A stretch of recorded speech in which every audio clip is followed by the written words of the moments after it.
नमस्कार दोस्तों, आप सभी का स्वागत है मेरे यूट्यूब चैनल राजनीति का पाठ पर। मैं एडवोकेट अमरनाथ आज आपको कुछ बेसिक्स जानकारियां देने वाला हूं, जो कि एमएलए इंडिपेंडेंट एमएलए का जब आप इलेक्शन लड़ते हैं उसका आप मैनिफेस्टो बना सकते हैं।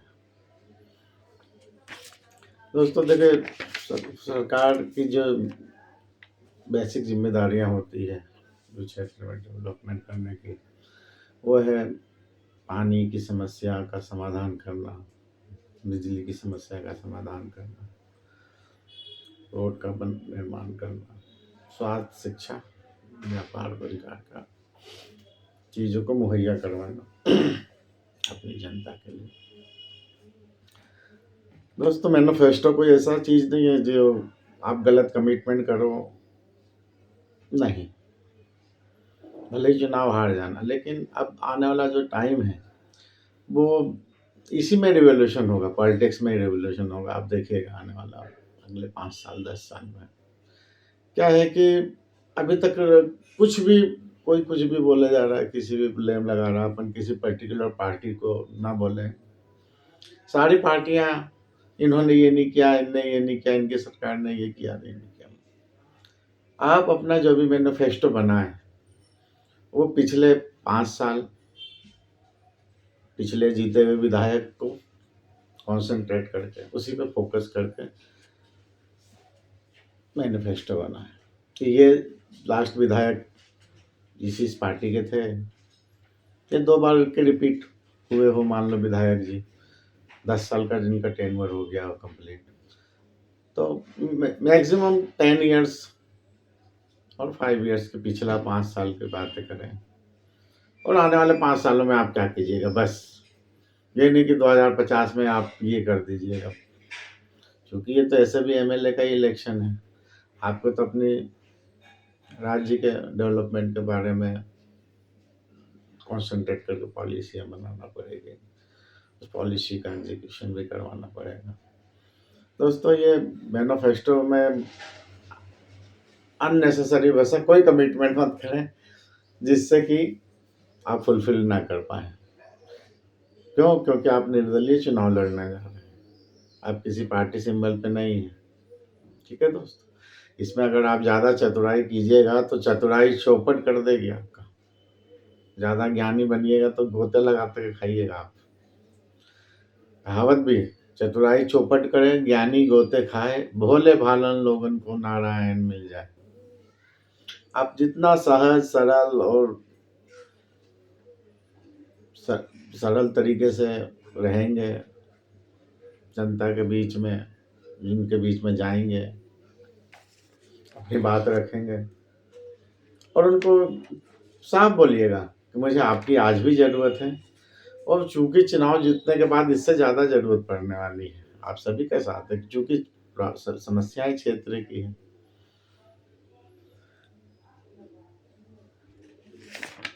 तो इसका समाधान भी उसी क्षेत्र के लोगों के पास में है।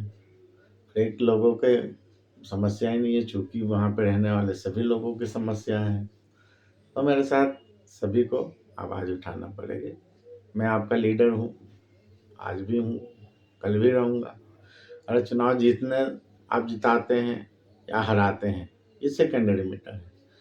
मैं या तो चेकर के भूमिका में रहूँगा अगर आपने मुझे हरा दिया तो, चूँकि आप चुनाव जिता देंगे तो मैं मेकर के रोल में आ जाऊँगा। मतलब मैं करने वाला ही मैं हूँ, क्योंकि पावर में रहेंगे। फंड का पावर बोले तो क्या, फंड का एलोकेशन करना, ट्रांसफर पोस्टिंग करवाना है, आईएएस आईपीएसओ का अधिकारियों का ट्रांसफर पोस्टिंग करवाना है, और आपके पास जो भी है। जो मैं बिहार स्टेट का, चूँकि मैंने बिहार में बहुत काम किया है, इसलिए मैं वहाँ के एग्जाम्पल लेकर आपको कुछ चीज़ें बताने की कोशिश करूँगा। हमने मोर देन काफ़ी समय काम किया है, पॉलिटिकल क्षेत्र में काम किया है, तो बिहार की राजनीति को थोड़ा मैं दूसरे स्टेट से ज़्यादा अच्छे से समझता हूँ। दोस्तों, मैं पिछले 13 ईयर्स से इस फील्ड में कार्य कर रहा हूँ। जब कभी किसी टाइम पे काम जॉब के रूप में भी किया, फिर बाद में अपने सेवाएँ भी दी। जैसे-जैसे नॉलेज का विकास होता है उसी टाइप से हम इस सारी चीज़ों को काम करने की कोशिश कर रहा हूँ, सारी चीज़ों को आप लोगों को बताने की कोशिश कर रहा हूँ। मेरा पर्पस ये है केवल और केवल कि आप जो यूथ है, साधारण परिवार के यूथ हैं, साधारण परिवार से आए हुए हैं, जिनके कुल खानदान में भी कहीं से कहीं कोई विधायक ना बना हो, न बनने की सोच रहा हो, उन लोगों को एक तरह से प्रेरित करना है कि आप आइए, क्षेत्र में काम कीजिए, बनेंगे आप विधायक। लोग जनरली डर जाते हैं, अभी 2-4 मेरे बहुत अच्छे मित्र हैं, वो सरेंडर कर देता है, अरे वो भैया के सामने कोई जीत पाएगा? ठीक है, क्योंकि जैसे आप तेज लहराते हैं, आकाश में जब पतंगे उड़ती हैं, नो डाउट कि हो सकता है आपकी डोर कमज़ोर और कटने के चांसेस ज़्यादा हैं, लेकिन आपकी मेहनत, आपकी समझ, सूझबूझ सूझबूझ में चतुराई वाला नहीं कि हम बेवकूफ़ बना के चुनाव जीत जाएँ और उसके बाद बस 5 साल आराम से बैठें। आपको पुराना टाइप का नेता बनना है। जयप्रकाश लोहिया, जयप्रकाश नारायण, राम मनोहर लोहिया जी जैसा। और भी जो आइडियल मानते हैं, जैसे मैं अटल जी को भी बहुत अच्छा नेता मानता हूँ, मनमोहन सिंह जी को भी बहुत अच्छा नेता मानता हूँ। आइडियल नेता है, मेरे कॉलेज टाइम पे थे। वो भी इन्होंने किसी भी सम्मेलन में कोई बात कही हो, कोई आंकड़ा दिया हो, और अगर उससे रिलेटेड क्वेश्चन आ जाता था किसी कॉम्पिटिटिव एग्जाम में या किसी परीक्षा में, तो हमने चूंकि सुना हुआ होता है नेताजी के मुंह का आंकड़ा था, जो भी उन्होंने फिगर दिया हम उसको एज इट इज टिक कर देते थे और वो आंसर भी सही होता था हमारा। हम उस टाइप के, उस जमाने के लोग हैं। आज का नहीं है कि कुछ भी बोल रहे हैं और कुछ भी कर रहे हैं, किसी भी पार्टी का नाम लेने से मतलब नहीं है। हम यहाँ पे उसकी बात करेंगे जो आप अपने इंडिपेंडेंटली कैपेसिटी से काम करने जा रहे हैं, उसके बारे में सोच रहे हैं, उसके बारे में मैनिफेस्टो बनाएंगे। तो आप लास्ट जीते हुए विधायक को सेंटर करके उसको फोकस करके ही मुद्दे बनाइए कि ये सारी चीज़ें कर सकते थे पिछले 5 सालों में, और चूंकि इन्होंने नहीं किया, मैं चुनाव जीत के ये पाँचों काम करूँगा आपके क्षेत्र के लिए। प्रायोरिटी डिसाइड करना पड़ेगी, नंबर 1, 2, 3, और इतने दिनों में करूँगा। जस्ट लाइक कॉर्पोरेट में टारगेट मिलते हैं, सुबह ये है, शाम को ये सब अपडेट होके आ जाना चाहिए। तो उस हिसाब से आप काम कीजिए। और नया जो दौर आने वाला है, वो जहाँ तक मुझे ऐसा लगता है, ये मेरा मानना है कि हर चीज़ में एक उसका पीक होता है और उसके बाद में अतिक्रांत हो जाता है। हर चीज़ में देखिए आप, मैंने अच्छे-अच्छे कारपोरेटर को भी देखे हैं, कंपनियाँ जो एथिक्स और वैल्यू पे चल रही हैं, वो आज भी चल रही है। उसमें से एक मैं एग्ज़ाम्पल दूँगा, बिल्कुल, टाटा ग्रुप का देख लीजिए आप। बहुत एथिक्स वैल्यू से काम करते हैं और आज भी उस पे लोग, टाटा का प्रोडक्ट है तो आँख बंद करके विश्वास करते हैं और आगे बढ़ते हैं। तो सेम मैं चाहता हूँ कि आप अपने चरित्र का निर्माण भी ऐसा रखें जो ऑथेंटिक हो इसमें।